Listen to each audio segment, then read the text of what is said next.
আল্লাহ তুমি দয়ার সাগর রহমানুর রহিম, তোমার দয়ায় পূর্ণ আমার সারা নিশিদিন। সবাই পড়েন, আল্লাহ তুমি দয়ার সাগর রহমানুর রহিম, তোমার দয়ায় পূর্ণ আমার সারা নিশিদিন। আল্লাহু আকবার। পরিশ্রম করলে যে গা থেকে ঘাম ঝরে, এখানে যে লোনা পানি ঝরে, এই লোনা পানিতে জন্মায় সফলতার বীজ। আমার বারোয়াখালীর যুবক শ্রেণী, যুবক ভাইরা, পরিশ্রমী হইতে হবে। ফ্যামিলির জন্য, নিজের জন্য, দেশের জন্য আমাদের কাজ করতে হবে। রাজি আছি তো সবাই?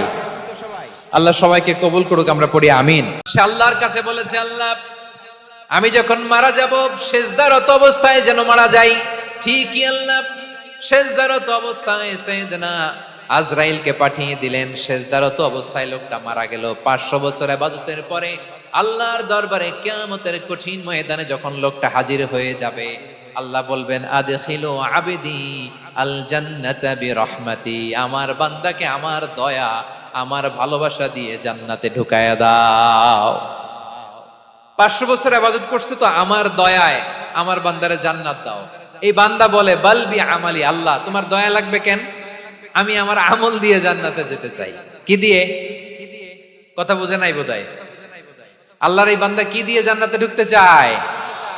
আমল দিয়ে। আল্লাহ বলছে, আমার দয়ায় আমার বান্দারা জান্নাতে নিয়ে যাও ফেরেশতারা। এ বলে, আল্লাহ তোমার দয়া লাগবে কেন? সেজদা তো কম দেই নাই, জিকির করতে করতে 500 বছর শেষ করে দিলাম, আবার তোমার দয়া লাগবে? আমি তো আমার আমলেই জান্নাতে যেতে পারি। আল্লাহ বলবেন, তাই ঠিক আছে, আমি চাইলাম দয়া দিয়ে জান্নাত দিব, তুমি চাইলে আমল দিয়ে ঢুকবা, ঠিক আছে, তোমার আমল আর আমার যে দয়া দুইটার একটু মাপ দেই। তোমার 500 বছরের ইবাদত এক পাল্লায় রাখো। আর আল্লাহ বললেন, আমি যে দয়া করে এই দুনিয়ার নাজ নেয়ামত বিউটি সৌন্দর্য দেখার জন্য তোমার দুটা চোখ দিয়েছিলাম, দুটা নয় একটা চোখ আরেক পাল্লায় রাখো। রাখা হবে, দেখা যাবে ওই 500 বছরের ইবাদত হালকা হয়েছে আর মুহূর্তের মধ্যে আল্লাহর দেয়া একটা চোখের নেয়ামত ভারী হয়ে গিয়েছে।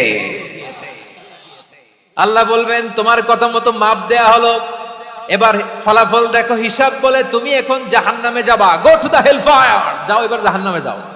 মাপ চোখে যখন আসছো আমার সাথে হিসাব ক্যালকুলেশন, যাও তুমি এবার জাহান্নামে যাবা। এবার লোকটা কাচুমাচু করে বলে, আল্লাহ আমি বুঝি নাই, আল্লাহ আমি বুঝতে পারি নাই, খেয়াল করি নাই, তুমি আমারে ক্ষমা করো, তুমি আমারে মাফ করো।